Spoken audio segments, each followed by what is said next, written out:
May 1963. I will lose the only home and parents I ever knew. Wow. At the age of 12, I am finding out that I'm a foster child. I'm not sure why I did not realize this for so long.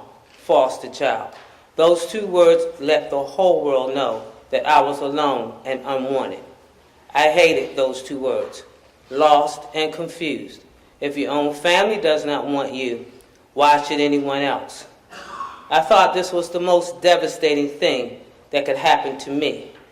I truly resented the people who have raised me, but eventually I will learn to forgive and let go. I've always been a little stubborn and hard-headed, but for the most part, I was a very naive little girl. I would be placed in 9 homes and 2 children institutions before reaching the age of 18. The first institution, Stewart Home for Children, teaches me about the ugly head of discrimination. I learned to fight, curse, and hate most white people and my lying foster mother who kept telling me I was coming home and there was no home to come to.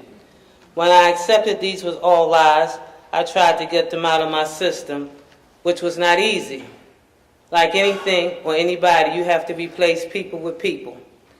As I longed for acceptance in a family, it would be nearly 5 years before I would find them.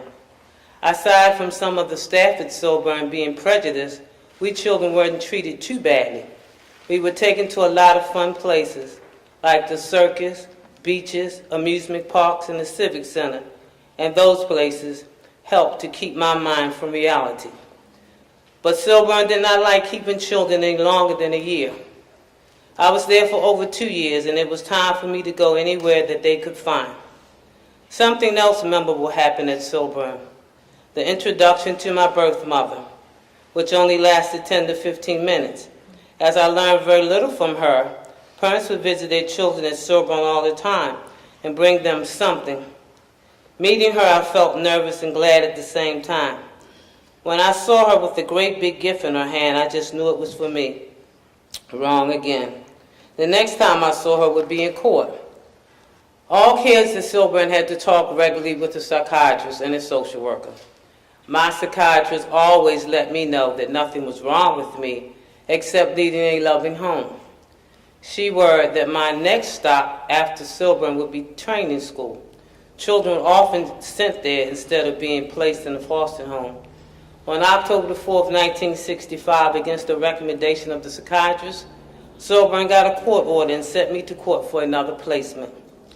As I sat waiting for my hearing, that familiar feeling came rushing back, fear. What is going to happen to me now? Once in the courtroom, I saw my mother sitting on the front row with a little girl. The judge informed my mother that if she did not take me, I would be sent to training school. Her words would haunt me for years. She answered, "Your Honor, my husband does not want her." Hearing those words, I became numb, bitter, and once again angry at the world. After that, I would wind up in Montrose training school for 13 months. After crying and praying for weeks, somehow I found peace in the midst of the storm. How many times would my heart be pierced by the idea that my own mother did not want me? The odds were against me to make it, weren't they? As I bounced from home to home, it was a very frightening time, but I tried my best to not let people know how I really felt. I became radical, hard to please, distrusting everyone, and having no confidence that anyone was truthful about anything. Those places made me hard and always on the defense. I always felt I had 2 strikes against me, being black and a foster child. One thing I always remember was that action speaks louder than words. So when someone said they loved me, I didn't believe them because there was never any action to support the words.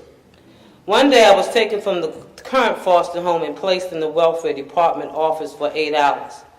I was truly petrified. The threat finally came.